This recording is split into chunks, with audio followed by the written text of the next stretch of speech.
Shikues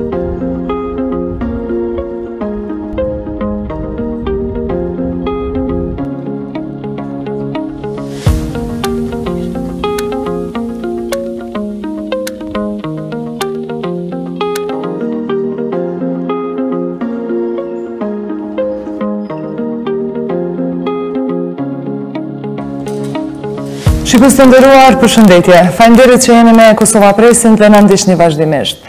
Nga kjo javë, KosovaPressi ka vendosur që të zhvillojë një cikël intervistash, do të jenë besojmë 45 prej tyre, por jo vetëm kaq, do të vazhdojmë me ciklet tjera të emisioneve të ngjashme. Në 45 minutat e ardhshëm, pa ndonjë shkas kemi zgjedhur deputetin e vetëvendosjes. Pa ndonjë shkas them emri i tij, sepse për ne kushdo që është nga partia nuk ka rëndësi. Faleminderit shumë zotri Rexhep Selimit që jeni në këtë intervistë. Është e para në këtë lloj natyre që e kemi, faleminderit shumë që nuk keni hezituar të jeni pjesë e intervistës. Për dy arsye. Kënaqësi të jemi ju dhe kënaqësi të jem i parë që të bëj këtë cikël emisionesh, kështu që ju dhe suksese që ju shpresoj. Faleminderit. Po fillojmë me partinë, me vetëvendosjen. Si është vetëvendosja? Është më e dobët pas një ndarje, sepse e di që mund ta keni pak problematike, këtë ndarjen është do kohë që po e përmendim, por është dobësuar vetëvendosja. E fillojmë me vetëvendosjen dhe mbyllim me vetëvendosjen, nuk prish punë. Mund me levardis kjo temë, që të flas sa më shumë, sepse edhe kemi çka të flasim. Gjithsesi nuk është tema vetëm.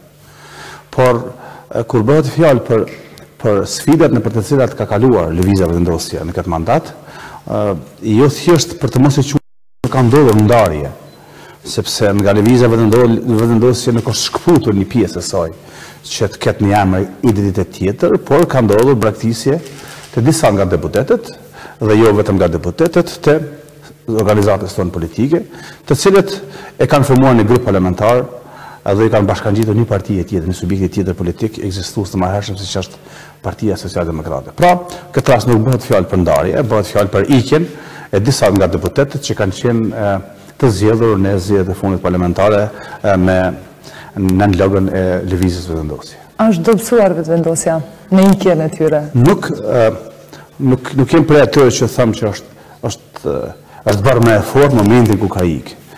Sepse nuk ka qenë lajmi i mirë, ikja e shkretarit, e sekretarit, ikja e deputetëve që kanë kontribuar shumë në lëvizjen vetëvendosje. Por duhet ta dimë të gjithë ne, edhe ata që kanë ikur dhe ne që jemi këtu, që lëvizja vetëvendosje është një adresë besimi të qytetarëve. E brenda këtij besimit mund të vinë dhe mund të ikin njerëzit, por qytetarët e kanë adresë të vetën lëvizjen vetëvendosje si adresë të besimit.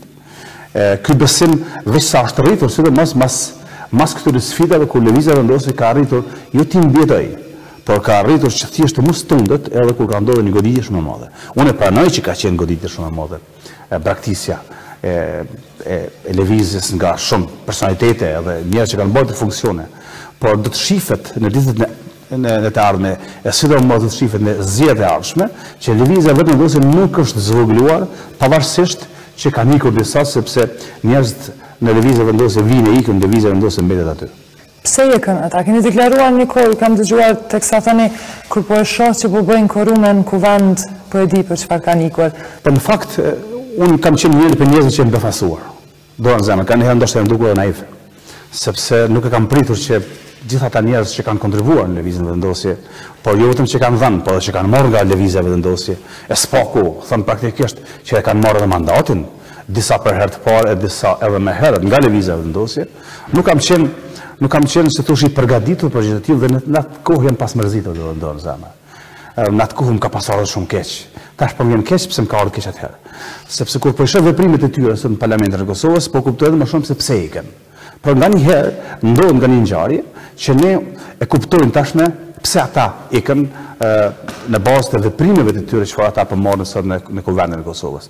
Pasi ata ikën, u votua demarkacioni. Pra jemi tash ne e kaluam një vit nga votimi i demarkacionit të kufirit me malin e zi, por nga një marrëveshje e cila e dëmton rand Kosovën, e cila Kosovës ja humb 8200 hektar dhe kuptuam shumë mirë që njëri nga këta të ikurit e bëri numrin, e bëri, si thuash, tash i referohem me emër, por njëri nga këta përcaktoi votën për ta votuar demarkacionin, se si që është një nga 13 e ikur, sepse neve në kanë ikur 13 deputet, kemi ngelur 19.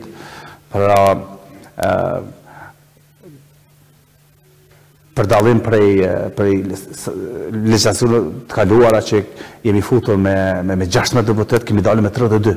Po tjetë kjo dinamik do dalim edhe më mirë në zgjedhjet e ardhshme dhe kështu do tjetë.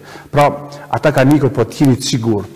Ne kemi bërë dhe publike, shumë për nuk i kemi bërë publike për shkak të mundësive të pakta që mi shpalos gjitha zhvillimet brenda lëvizjes, kanë ardhur shumë më shumë. Për shembull kemi qendra, pra qendrat tona janë ekuivalente me degët e partive tjera. Kemi qendra që ka ikur vetëm kryetari dhe kanë ardhur 500 të tjerë.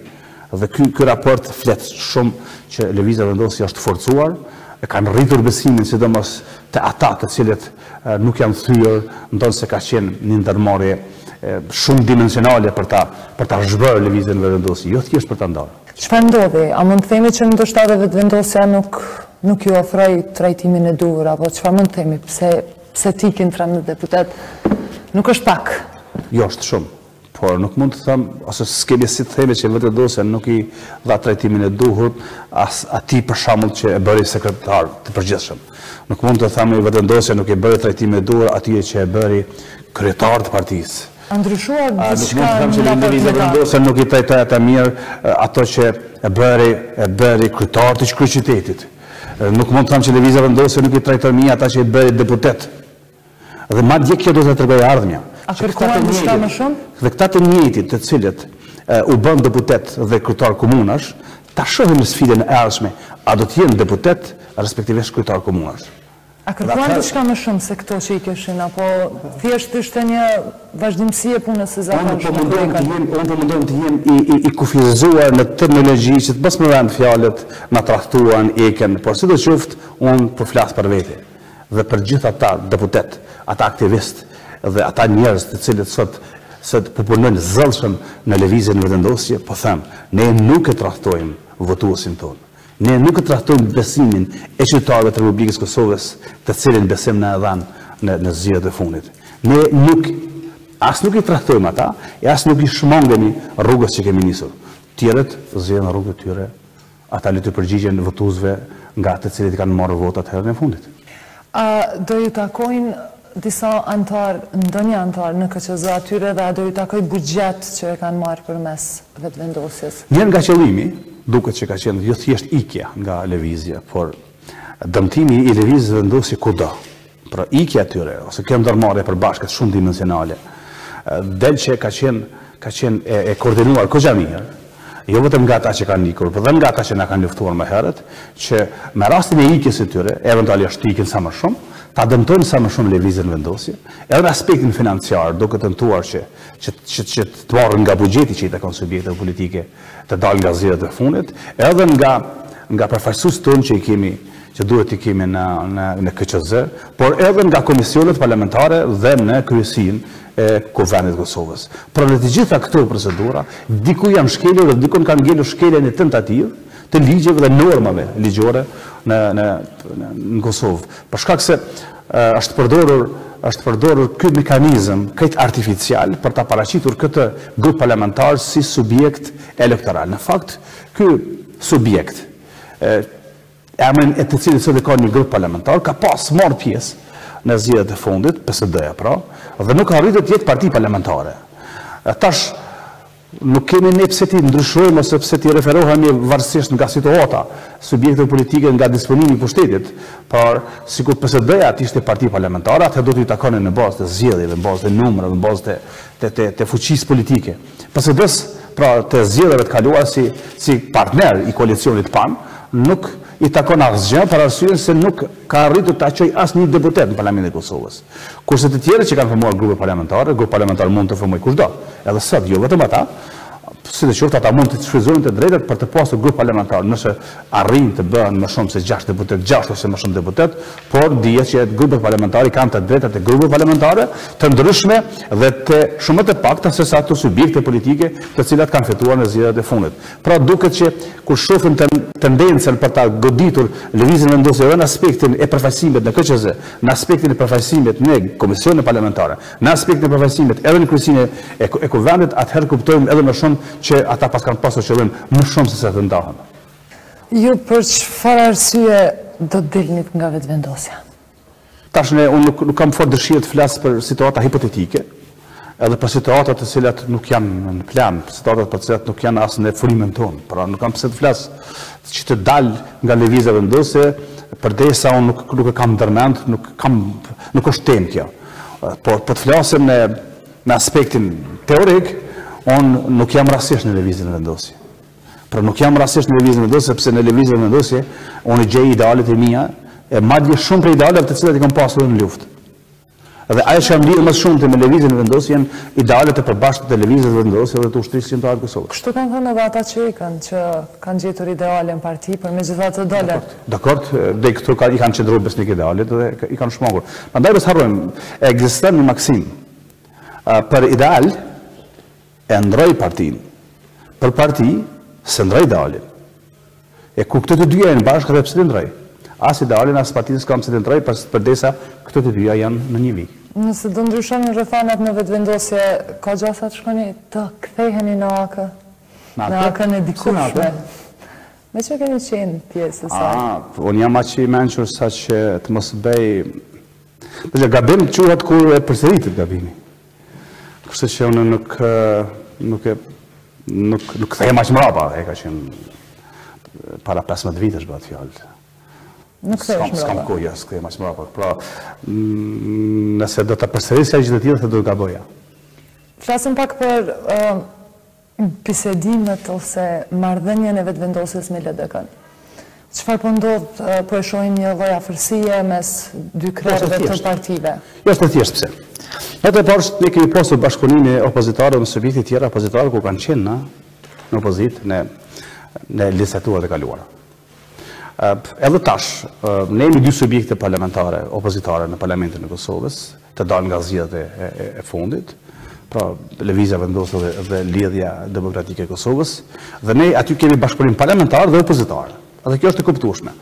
Për shumë tema kemi dakordsi, për shumë ndoshta në situata të tjera nuk do të kishim, por për temat çfarë sot po trajtohen në Kuvendin e Kosovës, kemi dakordsi dhe kemi bashkëpunim. Dhe kjo është normale, besoj. Kjo është normale për shkak se përballë nesh kemi një qeveri e cila më së paku mund të them po keq qeverisë, ose është e papërgjeshme. Këto janë dy termat më të buta që do të thoja për qeverinë tonë, dhe ne jemi subjekte parlamentare, opozitare në Kuvendin e Kosovës, të cilat subjekte po bashkëveprojmë për t'i kundërvend ke qeverisë së tanishme në Kuvendin e Kosovës. Dhe kjo është këtë legjitime, këtë normale, madje është edhe pritshme nga qytetarët e Kosovës. Të gjithëve intereson me ditë, a i harroj vetvendosja 7 dosjet e Isa Mustafës, a do të thotë që nuk doja përmend një më gjërat që ja keni përmend në protesta, kur keni dalë dhe keni sulmuar dhe shtëpinë e tij? Ja, këto dyja nuk duhet përzihen, sepse ne nuk kemi sulmuar shtëpinë e tij. Ka pasur aktivitete opozitare kur LDK-ja ka qenë në pushtet, ka pasur aktivitete të cilat lëvizja vendosje edhe shquhet, edhe është e njohur, edhe nuk ndalet, por raporti është tjetër, nuk është raporti jonë me LDK-n tani opozit pushtet, tash raporti jonë është jemi dy subjekte opozitare të cilat bashkëveprojmë dhe bashkëpunojmë për tema të caktuara. Është e kuptueshme që rruga deri këtu nuk ka qenë rrugë krejt pas sfida, rruga deri këtu nuk ka qenë rrugë krejt pa telashe, edhe në kuptimin e raporteve të këtyre dy subjekteve politike, dhe tash nuk do të thotë që ne jemi në subjekt politik, madje edhe formalisht ne nuk jemi as në subjekt politik, nuk jemi as në një koalicion. Ne jemi thjesht duke bashkëvepruar dhe duke pasur bashkëveprim opozitar në Kuvendin e Kosovës. Ne nuk kemi nevojë as të kujtojmë, as të harrojmë gjithçka që ka ndodhur në të kaluarën, por jemi të fokusuar dhe të përqendruar në tema shumë të rëndësishme, duke mos u hequr rëndësinë as të kaluarave, por jemi në tema shumë të rëndësishme për çka unë vlerësoj kontributin e LDK-s tani dhe qasjen e tyre, sidomos në opozitbërjen kundrejt qeverisë Haradinaj. Dhe flasim pak për ekipin negociator. E përmendet kryetarin tashmë është bashkëkryesues i këtij ekipi. Pse nuk merrni pjesë? A dëshironi t'ia lëni në dorë gjithçka Hashim Thaqit, apo ku është problemi? Që një parti ka që madhe nuk merr pjesë? Në fakt, pyetja ju është legjitime, pse nuk merrni pjesë në grup negociator. Dhe po më tingëllon kjo, a du t'ja leni në dorë Hashim Thaqit negociatat, unë mendoj që duke mos qenë në këtë grup negociator, ne nuk pra lem në dorë Kosovën Hashim Thaqit. Sepse mendoj pikërisht, nëse do t'ishim bashkë me Hashim Thaqin në këtë grup negociator, pikërisht atëherë do t'ja lenim në dorë Hashim Thaqit për të vendosur për Kosovën edhe në emrin tonë, edhe në emrin e opozitës. Sepse ky grup negociator ndonë se ka njëherë proklamon që po shkon të ndalej Thaqit mos bëj keq, po bën të kundërtën, Thaqit i ka dhënë një legitimitet të munguar dhe atëherë dhe ja ka rrugulluar fotografinë e një personi të vetmuar në këtë bisedime për ballë Serbisë. Pra ky është gabimi që ka bërë qeveria dhe ky grup negociator që po quhet ekip shtetëror, që në fakt nuk është ekip shtetëror, është ekip qeveritar, të cilit ekip ju ka bashkangjitur edhe kryetari i PSD-s, i cili në rastin konkret nuk është deputet i Parlamentit të Kosovës, është kryetari i komunës. Kështu që është mirë që nuk jemi bërë bashkë me të keqen. Shpeshherë thirremi në unitet ose në emër të unitetit thirremi për të bërë bashkë edhe në veprimet këqija. Unë mendoj pikërisht duke mos u bërë bashkë për të keqen, ne i shërbejmë të mirës. Duke mos u bërë bashkë në veprime negative, ne vazhdojmë të krijojmë situatë më pozitive në këtë rast. Por është më mirë që nuk jemi bashkë për të keqen. Platforma është votuar në kuvend, platforma për dialogun, dhe ne përshojmë që ata po i sigurojnë votat. Ajo platforma është votuar në kuvend, pra është, po e quaj të ashtu quajtur platformë, sepse nuk është platformë. Nuk është thjesht, nuk po them këtë për retorikë. Nuk është platformë, sepse është e palishme, sepse kjo platformë është votuar duke mos u votuar paraprakisht ligji, i cili do të ishte burimi i platformës, ose thënë të kundërtën, platforma do të ishte derivat i ligjit, i cili ende nuk do të votuar në Parlamentin e Kosovës. Prandaj platforma do të jetë edhe e palishme në aspektin procedural dhe juridik. Në anën tjetër, platforma nuk do duhet ishte veprim i parë. Tani, platforma do duhet të ishte veprim pas një debatit brendshëm në Kosovë, përveç debatit brendshëm, pasi që Kosova të kishte kërkesat e saj, respektivisht edhe kushtet e saj kundrejt Serbisë, atëherë do të mund të flisnim qoftë për ekip, qoftë edhe për platformë të këtij ekipi.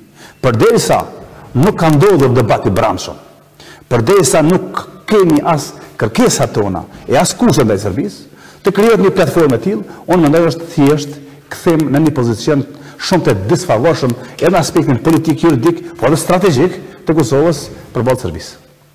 Megjithatë, dialogu do të vazhdojë, është një taks që po e pengon. Së pari, jeni pro taksës të vendosur për marrat? Po del që taksa ka dy pikra. E para, taksën e kemi mbështetur si veprim i duhur për jo i mjaftueshëm. Taksa do duhet të ishte pjesë e një ndërmarrje ose një veprimi të Kosovës në drejtim të krijimit të raporteve me Serbinë, raportet e një reciprocitetit plot politik, ekonomik dhe tregtar. Pjesë e këtij reciprociteti do duhet të ishte edhe taksa, në këtë rast masat e caktuara në këtë rast. Por me që ka ndodhur tash taksa, nuk duhet që të tërhiqemi, sepse nëse tërhiqemi nga taksa nuk do të kthehemi në pikën e nisjes. Nëse tërhiqemi nga taksa do të kthehemi në një pozicion shumë të disfavorshëm, pra ne si Kosovë kundrejt Serbisë edhe në aspektin politik, tregtar dhe strategjik, pse jo, sepse kjo është një strategji. Tash përveç kaq, përveç se Serbisë i kanë nxjerrë të lashe kjo taksë që është e kuptueshme, sepse Serbia deri tash pothuajse e ka si terren të vetin tregtar dhe ekonomik Kosovën, që nuk do duhet të ndodhte kështu. Po del që ka dalë pengesë edhe për vazhdimin e negociatave të Thaqit me Serbinë dhe pikërisht nëse është pengesat e honë mbështesin akoma më shumë, sepse nëse taksa do ta pengonte edhe Serbinë për të avanconte në agjendën e saj me Thaqin në Bruksel, atëherë aq më mirë. Kush duhet të shkojë dhe cilat duhet të jenë kërkesat? Ata duhen patjetër të jenë. Se duhet të shkojnë fillimisht. Por po e thoni që duhet një njohje reciproke. Dakor, nëse duhet bisedojmë me Serbinë për këtë temë. Pra, nëse vinë këto pika në dialog. Po nuk është temë kjo atje. Dakor, pra. Nëse do të kishim temë njohje ose mos njohje, atëherë deri më tash nuk kemi bërë ku më di çfarë dialogu me shtetet që na kanë njohur. Kemi krijuar raporte dhe pas krijimit të disa raporteve ka ardhur nota e njohjes. Pra nuk është negociuar në Bruksel njohja me asnjë prej 100 sa shteteve që na kanë njohur. Kështu do duhet të ndodhte edhe me Serbinë. Pra, nuk duhet që ne njohjen tonë ta këmbenim me shkatrimin e atij shteti që do të na njihte nesër Serbia. Pra, Serbisë po i krijojmë mundësi që nesër edhe kur të na njeh, të mos ketë çka të na njeh. Po ta bëjmë një shtet jo funksional, që pastaj edhe njohja për Serbinë të mos jetë problem. Ky është gabimi jonë që do bëjmë në Serbinë. Dhe në vend që ne të kishim kushte dhe listë kërkesave ndaj Serbisë, ka bërë Serbia ato çfarë duhet të bënim ne. Pra, Serbia ka vënë kushte ndaj nesh dhe Serbia ka kërkesa, listë kërkesave ndaj nesh. Në çfarë forme mendoni që duhet bëhet kjo? Natë po ne skemi pse ta kemi përngut. As të ke fundit njohjen e Serbisë. Serbia ka përngut raportin me Kosovën. Ne nuk i kemi përngut raportin me Serbinë. Serbia ka përngut raportin me Kosovën. Sepse Serbia raportin me Kosovën, për shkak të kapitujve të njohur tashmë në negociata me Bashkimin Evropian, asaj duhet t'i plotësoj disa kritere të kërkuara që të vazhdojë rrugën e integrimit në Bashkimin Evropian. Dhe çfarë paradoksi? Ne po e paguajmë në kurrizin ton integrimin e Serbisë në Bashkimin Evropian, duke i vënë vetë pengesa deri në atë shkallë, saqë ne s'kemi as liberalizim të vizave. Por nuk e kemi kaq përngut ne raportin me Serbinë, se të ke fundit s'na ka marrë mollet, kemi raporte të mira, por Serbia ka përngut që ti plotësoj disa kritere që të avancojë në rrugën e integrimit në Bashkimin Evropian. Pra pse ne ta paguajmë gjë të tillë? Edhe pse ne të ngutemi kaq shpesh për të vënë favore Serbisë.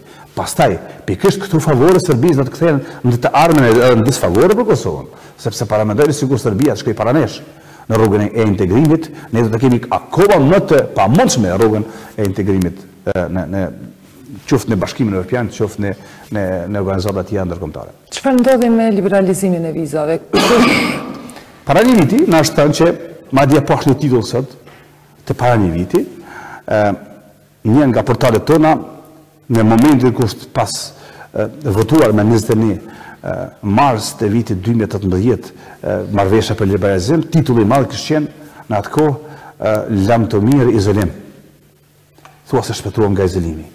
Ne kemi pasur atëherë edhe sikur kjo ishte shpresa e të gjithëve sepse premtimi ishte para se të ishte shpresë ka qenë premtim.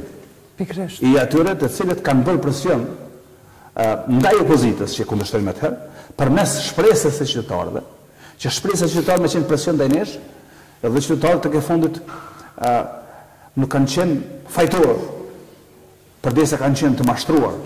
Fajtorë janë mashtruesit. Kush mashtroi? Atë ku pushteti.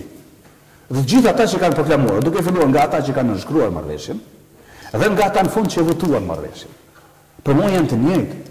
Janë fajtorë, madje më fajtorë janë ata që kanë legjitimuar marrëveshjen e thaqit, se sa vetë thaqit që kanë nënshkruar marrëveshjet e tilla. Sepse thaqit kanë nënshkruar marrëveshjet e tilla. Por Kuveni i Kosovës ka mundur të t'ja kthejë mbrapsht, sepse marrëveshjet ndërkombëtare e kanë një kusht domosdoshëm para se të futen në fuqi, të ratifikohen në parlamentet të respektive, në dy shtetet ku mes të cilave arrihet kjo marrëveshje.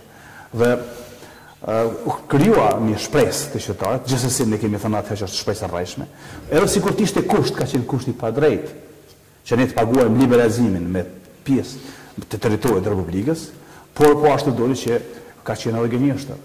Kështu që Kosova humbi dy gjëra të mëdha, u thye ose u venet shpresa qytetarëve për të qenë të lirë, për të lëvizur të lirë, si të gjithë fqinjet tonë, po ashtu humbëm një territor konsiderueshëm. Nuk duhet i besojmë as BE-s-ma, ishte një kërkesë e tyre që thuhet votoi demarkacionin, ne gjithë të paktën ashtu e pam, a na gënyen gjithë apo BE-ja? Në fakt, po t'i kthehemi tani deklaratave të profesorit BE-s, nuk është që kanë thënë që ju duhet ta votojnë demarkacionin që të keni liberalizimin e vizave.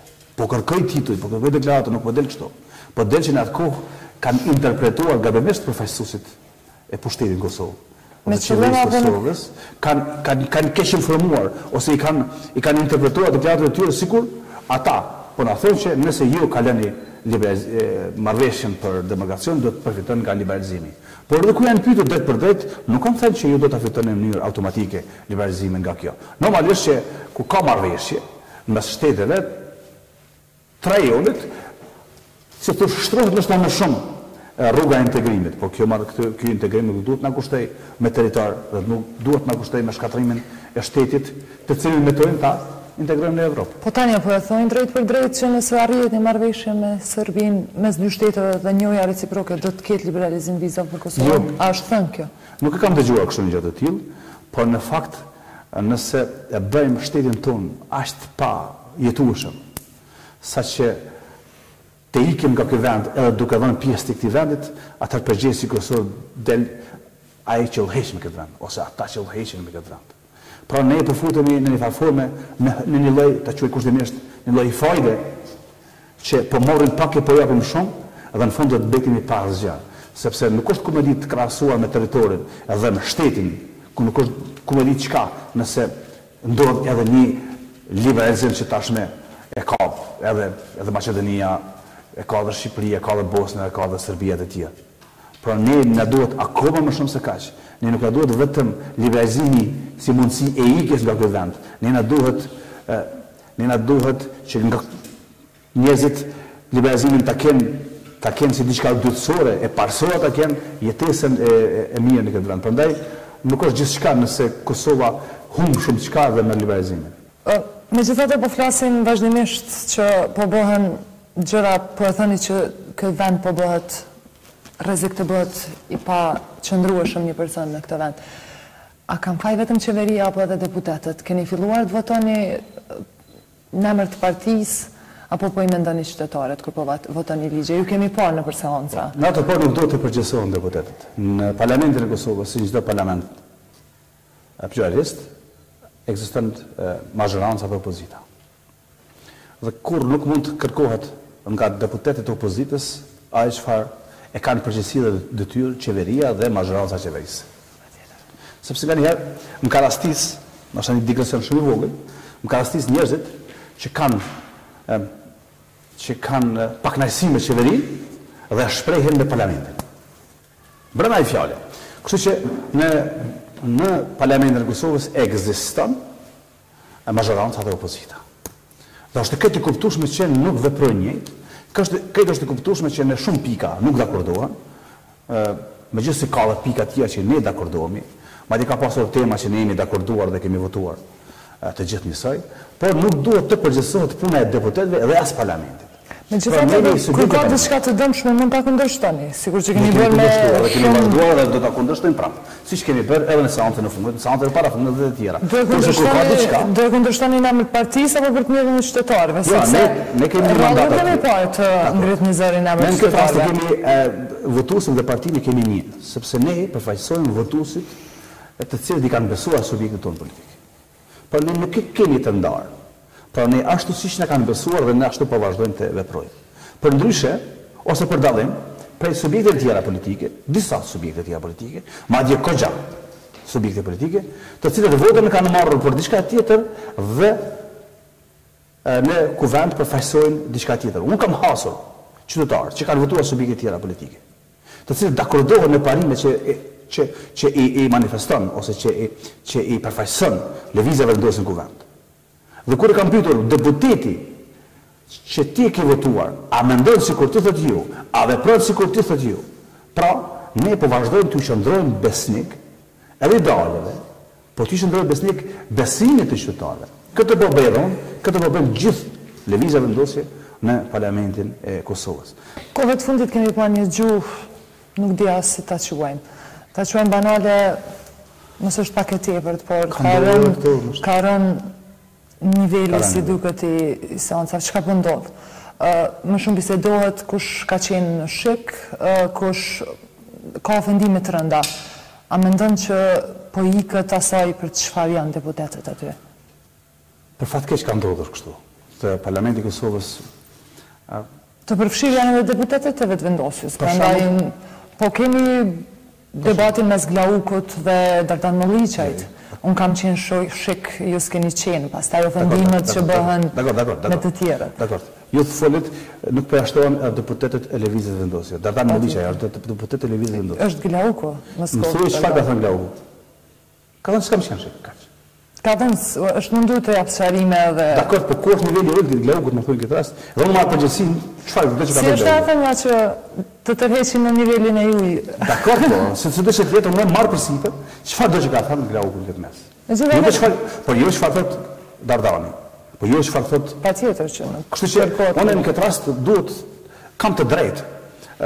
Dhe do doja të më thoni çka cili ka qenë veprimi i gabuar i grupit parlamentar të lëvizjes vendose dhe unë po të ishte gabim edhe kërkoj falje. Jo, nuk kemi për të vlerësuar kush ka bërë gabim. Unë kam kuptuar. Në tërësi ka ndru kohja në kuvendin e Kosovës. Por unë kam kuptuar dhe mendoj që Glauku ju ka shmangur shumë mirë. Unë kam kuptuar dhe po vazhdojmë ta kuptojmë për ditë që ne grupin parlamentar të lëvizjes vendose dhe lëvizjes vendose në përgjithësi kërkojmë të tërheqin në një debat ku atyre i konvenon. Po s'kemi kohë kësaj radhe. Do ta bënim në raste të tjera. Po s'kemi kohë të merrem me gjëra që nuk kanë rëndësi. Nuk kemi kohë të merrem me gjëra të niveleve të tilla. Prandaj përgjigjja jonë është siç ka qenë edhe Glaukut, siç do të ishte edhe imja, nëse ke diçka shifemi gjë sepse s'kam kohë të humbi me nivele të tilla. Normalisht është palestitë i Leverdis kjo shumë. Palestitë i Leverdis që ne na tërheq në momentin në nivelin ku janë ata, po kësaj here s'kemi kohë. Po për deputatët e tjerë, si e vlerëson që është bërë kuvendi i tillë? Grupet parlamentare ose subjekte politike le ta morën përsipër përgjegjësinë. Se çfarë deputetësh po sillen në Parlamentin e Kosovës. Nuk do të flas me emra kësaj rrugë sepse kam kolegë. Po ka në Parlamentin e Kosovës deputet për të cilët turpërohen edhe kolegët e tyre të njëjtin grup parlamentar. Ka nivel të komunikimit jo vetëm jo parlamentar, gjithsesi edhe jo etik. Pra, le të marrën përsipër gjithë ato subjekte politike se çfarë deputetësh kanë sjellur në Parlamentin e Kosovës, deputetë të cilët janë jo vetëm në disproporcion me rolin në mandatën e tyre, por edhe në nivelin intelektual, që do duhet ta kishte një deputet, një përfaqësues i qytetarëve të Republikës, i përfaqësues i votuesve. Prandaj unë nuk marr përsipër nivelin e tyre. Unë marr përsipër nivelin e subjektit ton politik, grupit ton parlamentar, dhe çdo gabim do ta ndaja bashkë me ta, ashtu siç edhe çdo aktivitet e ndajmë bashkë. E kemi po shumë herë ka pas deputet që hynë në seancë, nënshkruhen, rrinë bife dhe dalin. Çka po ndodh? Nga një herë është keq kuptuar kjo dhe duhet të konfirmoj diçka. Pikërisht. Puna në nënshkrimeve në Kuvendin e Kosovës, edhe sigurt mos nënshkruan me ditja atyre ju nifet. Edhe nëse nuk janë prezent fare. Jo, edhe nëse nuk nënshkruan.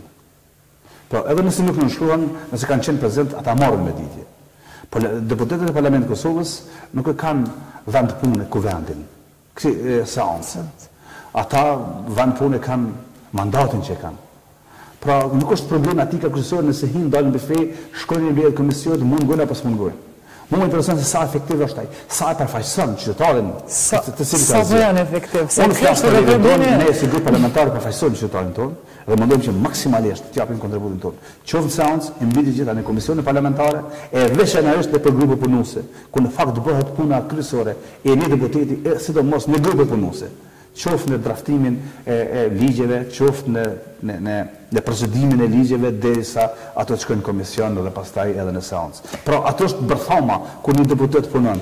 Sa i përket pjesëmarrjes në seancë, ka shumë deputet që brenda kësaj teme kanë rol dhe flasin, pastaj brenda një teme tjetër mund të mos kenë rol dhe mos flasin, kthehen dhe dalin dhe kjo nuk është problematika kryesore. Problemi kryesor është se sa e përfaqësojnë ata votuesin e vetëm, mendoj që në total deputetët e Parlamentit të Kosovës, sidomos mazhorancës po flas, nuk po e përfaqësojnë votuesin e tyre dhe po votojnë kundër edhe interesave të votuesve të vet. E ç'është mund ta ndryshojmë këtë? Do të ndryshohet raporti. Dhe ne në fakt kjo mazhorancë pak a shumë e ka humbur edhe jo vetëm fuqinë. Kjo mazhorancë ka humbur pak edhe kuptimin e çështjes mazhorancë, përderisa nuk është mazhorancë efektive. Përderisa kjo mazhorancë nuk arrit të ketë numrat për votimin asa një ligjit të thjeshtë, për shumicën e thjeshtë, këtë kam fjalë se s'ka ligj të thjeshtë, po as shumicën e thjeshtë nuk arrin të siguroj. Përderisa kjo mazhorancë tash, kjo qeveriu hiqet nga një mazhorancë që ka numra me pak se sa të nevojshëm për të zgjedhur, atëherë do duhet që në menjëherë të shkojnë drejt zgjedhjeve. Kur shkojnë në vend të zgjedhjeve parakoshme? Shkojnë në situata ndryshme, dihet se ato janë normat ose situatat ku shkojnë në zgjedhje të parakoshme. Por tash qysh nga fillimi janë krijuar kushtet që Kosova shkojë në zgjedhje të parakoshme. Për shumë çka, por veçanërisht për disa. Kur them për shumë çka, po nisin edhe për mënyrën e qeverisjes, për këtë qeverisjen, për mos funksionimin e institucioneve. Por në veçantë ne duhet të shkojmë në zgjedhje në moment kur qeveria ka humbur mazhorancën në Parlamentin e Kosovës. Por qeveria e Kosovës, sot, udhëheq me Kosovën, pa e pasur mazharancën në kuvendin e Kosovës. Lista sërbe apo vjen në kuvend? Mund vi, po këtë do duhet ta pyetni partnerët e tyre, sepse lista sërbe është partnere e koalicionit qeverisë.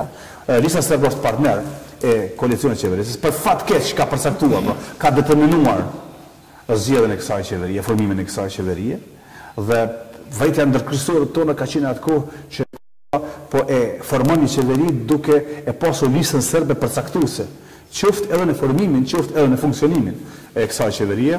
Ata vinë e shkojnë sepse kanë një dirigjent jashtë Kosovës. Ata nuk kanë lojalitet as ndaj qeverisë Kosovës, pjesë e secilës janë, as ndaj institucioneve të Kosovës, pjesë e secilëve janë. Ata kanë lojalitet të plot ndaj qeverisë së Beogradit, ku përmes grupit vetë parlamentarë dhe pjesëmarrjes së tyre në institucione e përfaqësojnë qeverinë e Beogradit më shumë se qytetarët sërbë të Republikës Kosovës. Po thani që e ka humbur shumicën në kuvend, pse opozita nuk po e rrezon qeverinë? Sepse asnjë si kemi numra. Ku janë ata numra? Fakt janë në mes. Janë në mes, pikërisht aty po dalë edhe një herë ku unë e theksova problematikën në institucionet e Kosovës. Kush është përveç listës sërbe në mes? Po në fakt janë 3, ose 4 pozicione, mund të thonë. Po, sidoqoftë është pozicioni i mazhorancës ose i koalicionit PAN, një pozicion i cili po vazhdon të mbetet me pakicë në kuvendin e Kosovës. Është pozicioni i opozitës, e cila ka këta numra që ka, është Lëvizja Vendosje dhe Lidhja Demokratike e Kosovës.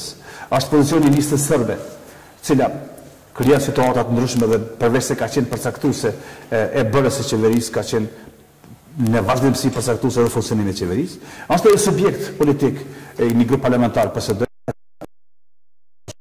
për një farë protagonizmi dhe shpeshherë në votën e tyre, ndonse votën e kanë marrë nga votuesit e Lëvizjes së Vendosje, ata po vazhdojnë të manipulojnë deri në shkallë tilla, saqë kanë krijuar situata përcaktuese shpeshherë për votimin ose jo të ligjeve, mbi të cilat situata ata i kanë vënë kushte qeverisë për tesë. Kështu që i bie ata nuk janë partnerë të koalicionit qeverisës, por po i bie në shumë iniciativë janë aleatët të koalicionit qeverisës.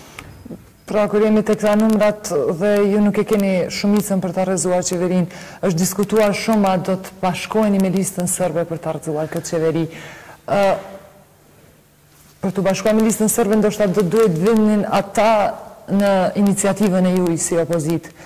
Pranoni të bëheni bashkë me ta në këtë qëllim? Siç kemi thënë në kohën e formimit të qeverisë, që lista sërbe, respektivisht Serbia, nuk duhet të përcaktojë formimin dhe funksionimin e institucioneve të Kosovës, as të qeverisë Kosovës, po ashtu edhe ne nuk mbështetemi as në kontributin e tyre, as në vullnetin e tyre për të rrezuar qeverinë e Kosovës. Ka arsye të tjera të cilat ekzistojnë, arsye të tjera të cilat duhet të shkojnë drejt zgjedhjeve në Kosovë. Pra ka arsye të tjera, është qeverisja, është nepotizmi, është korrupsioni, është pastaj edhe një situatë e krimit organizuar, qoftë brenda institucioneve të sigurisë, qoftë jashtë atyre. Pra ka një arsye tjera të cilat Kosova do duhet ta çojnë drejt zgjedhjeve. Pra Kosova duhet të shkojë drejt zgjedhjeve, jo pse don Serbia dhe kur don Serbia, po sepse e don qytetarët e Kosovës, dhe është në interes të qytetarëve të Kosovës që të ndryshohet ky raport, tashmë i definuar si jo normal.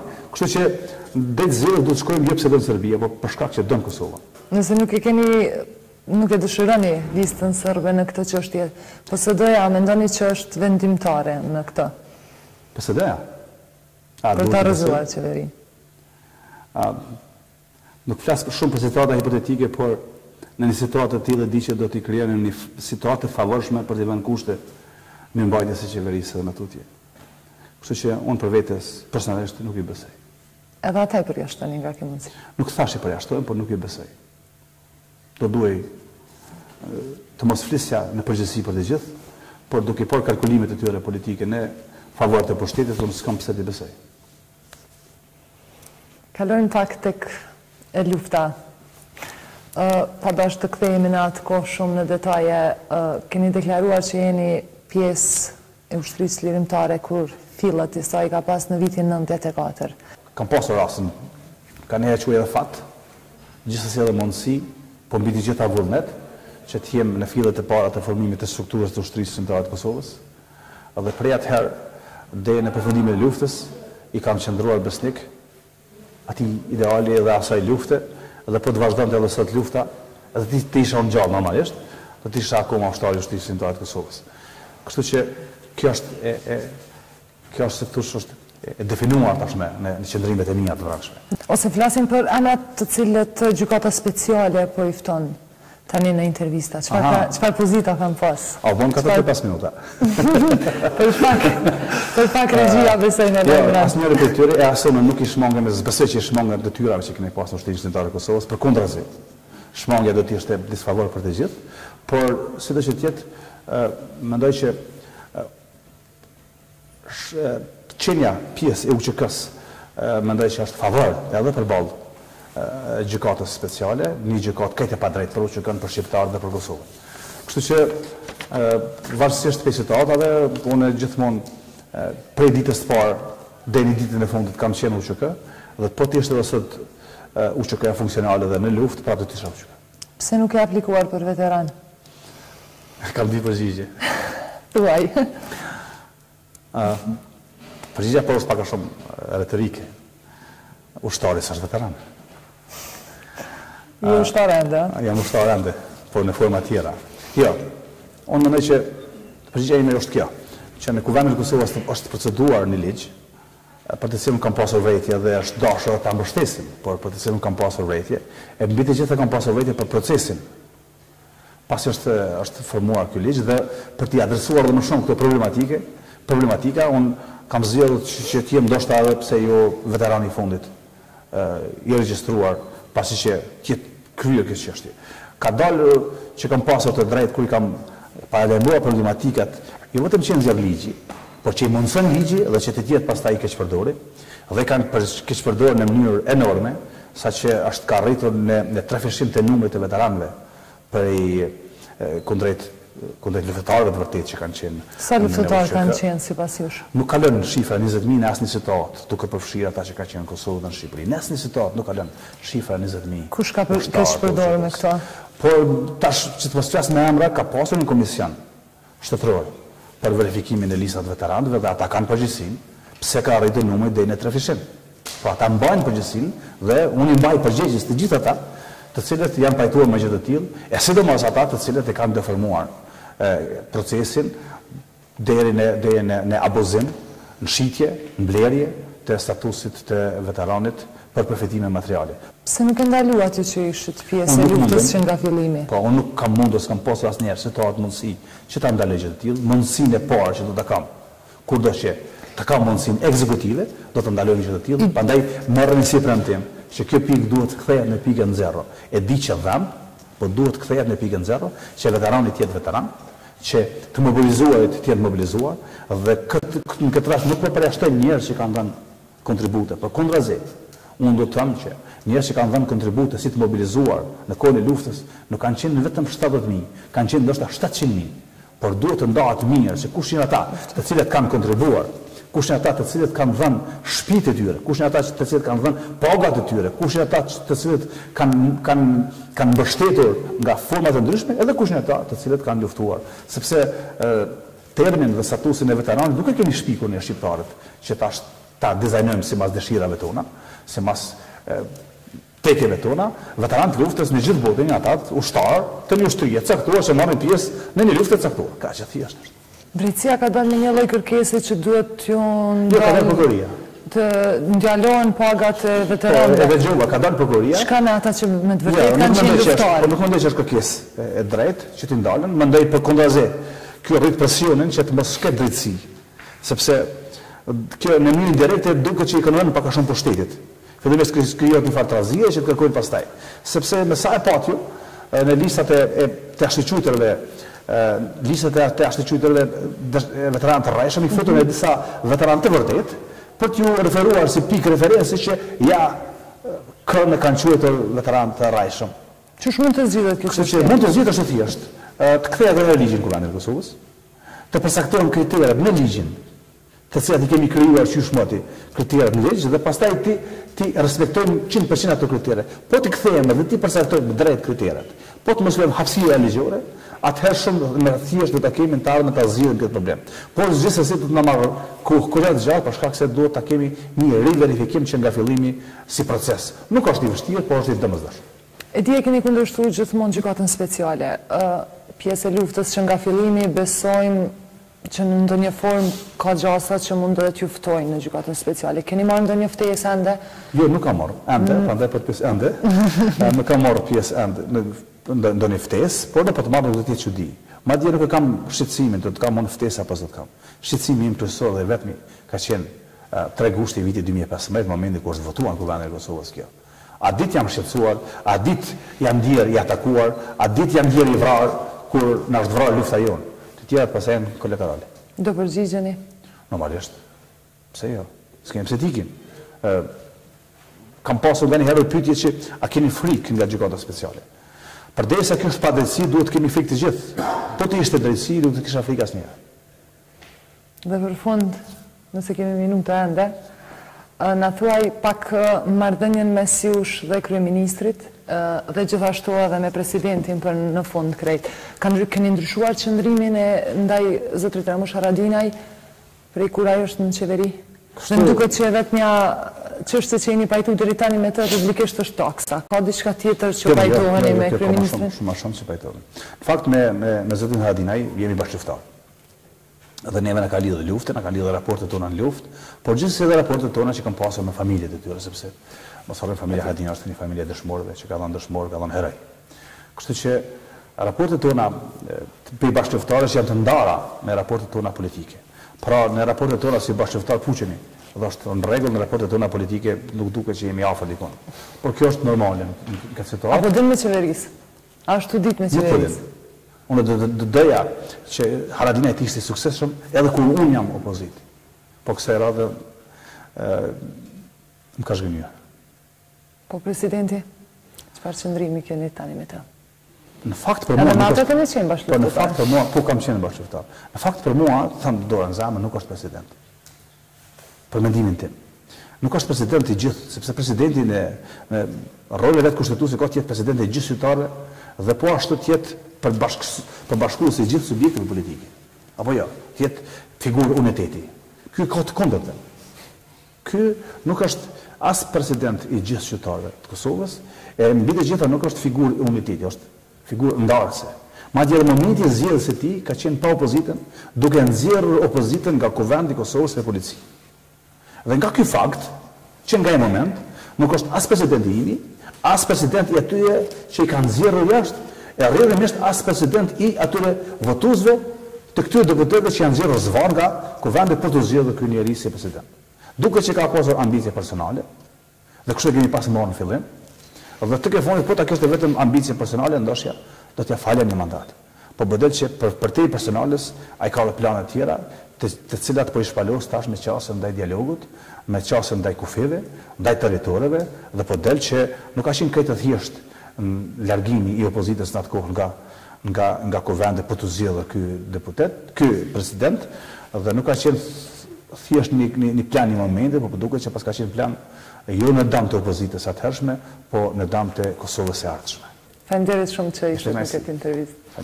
Shikues të nderuar, shihemi një javën tjetër, besojmë do të jemi në parti tjetër opozitare, pra do të jetë LDK-ja në një intervistë të radhës. Faleminderit shumë zotëri. Shumë faleminderit.